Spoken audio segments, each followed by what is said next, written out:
Somewhere in your kitchen right now, there's a bag of rice. You trust it. You've trusted it your whole life.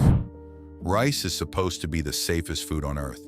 It's just a grain, add water, heat, and you have a good meal for your children. But an investigation into 11 of America's most recognized rice brands uncovered something families were never supposed to find out. Fake ingredients, hiding behind real names, regulatory violations buried in fine print, even genetically modified rice that was never approved for human consumption, and it got into the food supply anyway. By the end of this list, you will never look at a bag of rice the same way again. Before we start, we have a question for you. What does rice mean to you in your house? The basic idea might be that it's not a treat. It's not a splurge. It's the base of dinner, something doctors recommend, something natural. But where does the line between real, processed, and ultra-processed rice begin to blur? Is the line between safe and harmful begin to blur? Let's discuss the 11 brands you have to skip and 3 that are actually rice. Let's start with the brand that barely made the cut and the one that changes everything. At number 11, we have Great Value. There are no rice-specific recalls here, but Walmart's own private label track record includes 14 major recalls across other food categories. Their rice bag is made by a third-party co-packer, pre-cooked, oil-added, mass-produced under Walmart's name. Nobody at Walmart grew this rice. Nobody at Walmart made this rice. They just put their name on it and sold it to your family. That's the pattern. But the next brand might still be in your pantry and it's being recalled. At number 10, we have Nature Mills.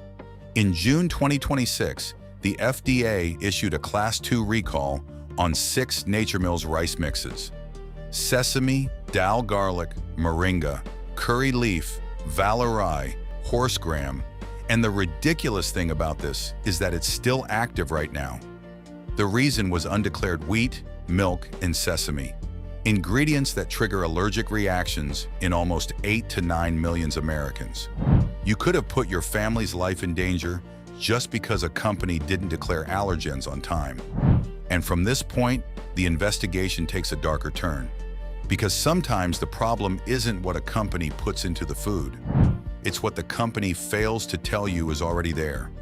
We have Mars at number 9 with their Seeds of Change, a company that big and successful made a mistake.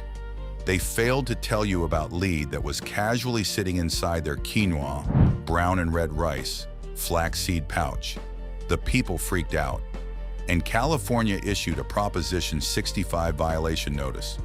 To be clear, all of this fuss made was about warning label failure. It's not proof about the product breaking federal safety limits. But ask yourself, why would a well-established multi-billionaire company need to be told to warn you? At 8, we are putting Zatarain's. In December 2015, boxes across 19 states labeled red beans and rice original were opened to find something entirely different inside: creamy Parmesan rice mix, a dairy allergen sealed inside a box that never mentioned dairy. Remember, 6 to 7 million people in America are allergic to milk, and the consequences could have been devastating. Across 19 states, real families, real allergic reactions waiting to happen. Separately, the Dirty Rice Mix line was recalled for undeclared wheat and barley. What's printed and what's inside the box? Apparently for Zatarain's, it doesn't matter. We have Ben's Original Rice at number 7. In October 2025, an FDA Class 2 recall was issued for stones. Actual stones from the farm, left inside the finished product, sold as ready to eat. A choking and digestive injury risk shipped straight to your table. Ben's Original is also named in an active class action lawsuit over heavy metals, an unproven allegation still moving through the courts. And in Consumer Reports July 2026, arsenic testing of 52 rice products, Ben's Original was one of the brands that refused to answer questions about its own safety practices. Silence isn't proof of guilt, but it isn't reassuring either. But the next one on the list shows what happens when so many different names on the grocery shelf can actually lead back to the same company? Riviana is at 6 because here's something the label never tells you. Success, Minute, Mahatma, and Carolina are not 4 competing brands. They are one company, Riviana Foods, owned by Spain's Ebro Foods. The plain rice under these names is genuinely just rice, but the seasoned side dish lines lean on the same MSG and maltodextrin stack as processed snack food. And why is it in the list? This is because Mahatma specifically is now named in an active class action lawsuit alleging undisclosed arsenic and cadmium in its brown rice. It hasn't proven anything yet, but the names are being dragged through mud. But even when the ingredients are technically listed, companies can still influence what consumers believe they are buying. At 5, we have Near East Pilaf. They tried outsmarting the authorities with their technically legal rice, but were caught late enough.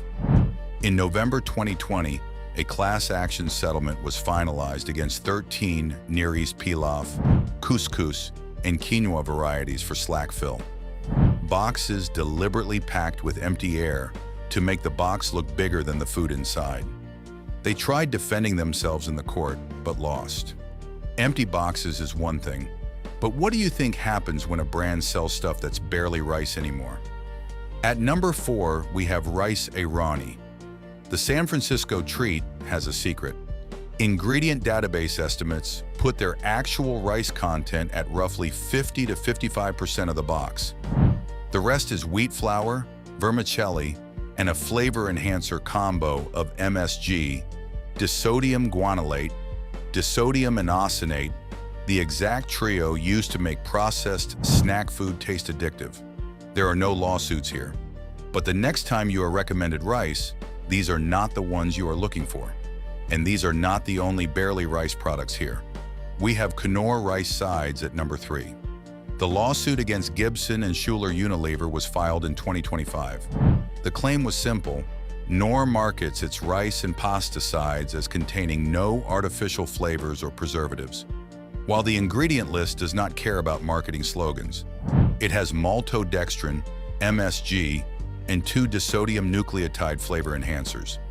To keep the facts straight, right now, it's still considered an allegation, not yet decided in court. But Knorr has already faced 2 confirmed FDA-tracked recalls in 2022 and 2023 for undeclared allergens, including egg. But everything we've seen so far has involved companies changing the experience of rice. The next 2 cases are different. They completely ignore what grain actually is, where it comes from, and whether the name on the bag can be trusted. At number 2, we have RiceTech, and this is where it stops being about processing and becomes food fraud. RiceTech is a Texas company owned by the Prince of Liechtenstein Foundation, selling American-grown rice as Texmati, American Basmati, and Yasmati, American Jasmine.